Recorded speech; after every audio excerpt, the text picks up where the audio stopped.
देखिए आईपीओ का market already गर्म हो चुका है, बहुत सारे आईपीओ अभी आना बाकी हैं, बहुत सारे आईपीओ ऑलरेडी लिस्ट हो चुके हैं।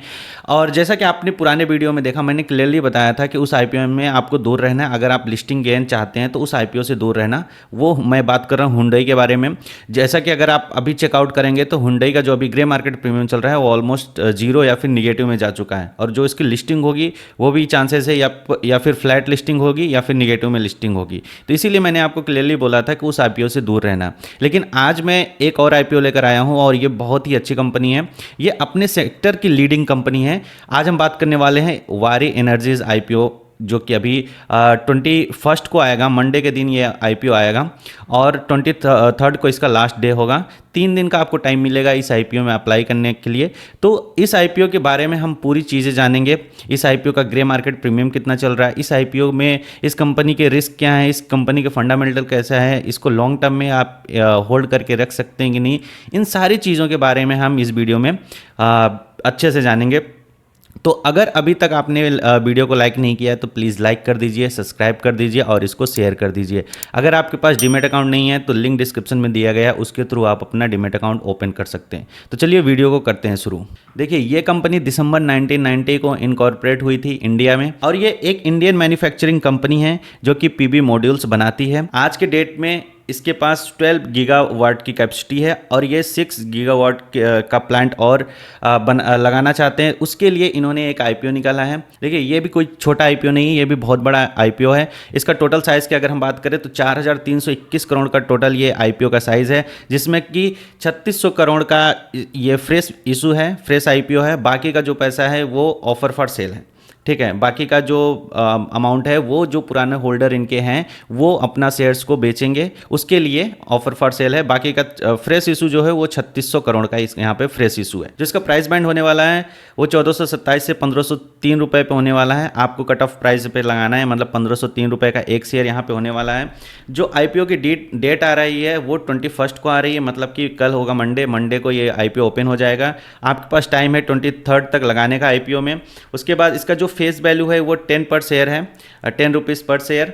रिटेल कोटा में अगर आपको लगाना है तो मिनिमम आपको 9 शेयर लगाने होंगे, एक लॉट में 9 शेयर आएंगे, और जो आपका अमाउंट लगेगा 13,527 रुपये लगेगा। अगर आपको स्मॉल एचएनआई में लगाना है तो आपको मिनिमम 15 लॉट्स लगाने पड़ेंगे, जिसमें कि 135 शेयर आएंगे, जो कि 2 लाख से ऊपर का एप्लीकेशन होता है, आपको उसमें अप्लाई करना है। बिग एचएनआई में 74 लॉट्स का यहाँ पे बिग एचएनआई में आप अप्लाई कर सकते हैं, जिसमें कि 10 लाख के ऊपर के एप्लीकेशन यहाँ पे लगते हैं। आज के डेट में जो शेयर होल्डर कोटा है वो ऑलमोस्ट 72% के आसपास है, और आईपीओ आने के बाद ये घटकर हो जाएगा 64% का।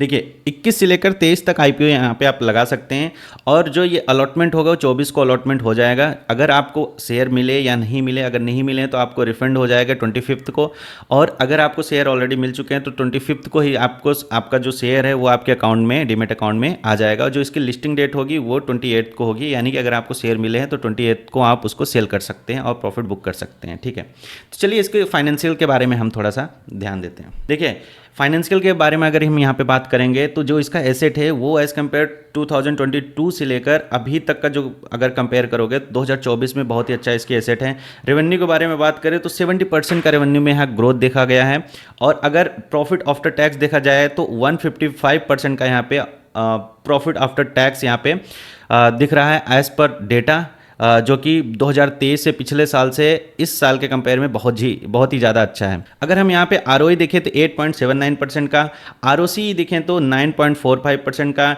अगर इसका डेट देखें तो 0.06%, मतलब कि डेट फ्री कंपनी है, आप इसमें रिलाई कर सकते हैं। अगर इसका जो ईपीएस है वो 56 का ईपीएस है तो आने के बाद, और इसका जो पी है वो 26 के पी पे यहाँ पे आईपीओ यहाँ पे अपना ला रहे हैं। देखिए फाइनेंशियल आपने देख लिया, इसमें प्रॉफिट भी अच्छा है, रेवेन्यू भी अच्छा, सब कुछ अच्छा है। फंडामेंटली तो बहुत ही स्ट्रांग कंपनी है, आप इसको लॉन्ग टर्म के लिए होल्ड करके भी रख सकते हैं। और जो आज के डेट पे इसका ग्रे मार्केट प्रीमियम चल रहा है वो 90 से लेकर 95% के आसपास का इसका ग्रे मार्केट प्रीमियम चल रहा है, जो कि बहुत ही अच्छा है। और इसकी जो लिस्टिंग होने वाली है बहुत ही अच्छी लिस्टिंग होने वाली है। मिनिमम इसकी जो लिस्टिंग है 80-90% के आसपास मिनिमम लिस्टिंग होगी। मार्केट अगर थोड़ा बहुत यहाँ से करेक्ट होता है तो भी यहाँ पे 70-80% के लिस्टिंग यहाँ पे देखने को मिल सकता है इस आईपीओ में। तो मैं तो पर्सनली इस आईपीओ में बिल्कुल अप्लाई करूंगा। आप अप्लाई कर रहे हैं कि नहीं कर रहे हैं प्लीज़ कमेंट करके बताइए। और डीमैट अकाउंट नहीं है तो प्लीज़ लिंक डिस्क्रिप्शन में दिया गया है, आप वहाँ से डीमैट अकाउंट ओपन कर सकते हैं। तो चलिए इसके हम थोड़ा रिस्क जान लेते हैं कि इस कंपनी का प्रॉफिट तो हमने देख लिया, सारी चीज़ें हमने देख लिया, अब थोड़ा सा रिस्क जान लेते हैं कि इस कंपनी में रिस्क क्या क्या है।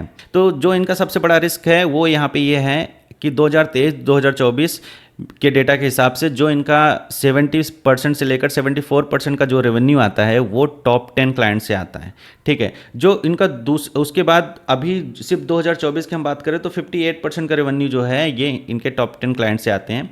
दूसरा ये है कि इनके जो एग्रीमेंट होते हैं उसमें एक लिक्विडिटी डैमेजेस का कॉज होता है। अगर उस एग्रीमेंट को फुलफ़िल नहीं किया जाता है, उस टर्म्स एंड कंडीशन को फुलफ़िल नहीं किया जाता है, तो वहाँ पे जो डैमेजेस होते हैं उनको पे भी करना पड़ता है, जो कि ऑलरेडी कंपनी 2-4 बार पहले कर चुकी है, ठीक है। दूसरा ये हो जाता है रिस्क। तीसरा जो रिस्क है, इनके जो 57-58% रेवेन्यू आता है वो बाहर के कंट्रीज़ पे डिपेंडेंट है, ये भी एक बड़ा रिस्क है यहाँ पे, ठीक है। तो आपको मैंने इस आईपीओ के बारे में सारी चीज़ें बता दी, इस आईपीओ की अच्छाई भी बता दी, बुराई भी बता दी, इसके एडवांटेज क्या हैं और डिसएडवांटेज क्या हैं।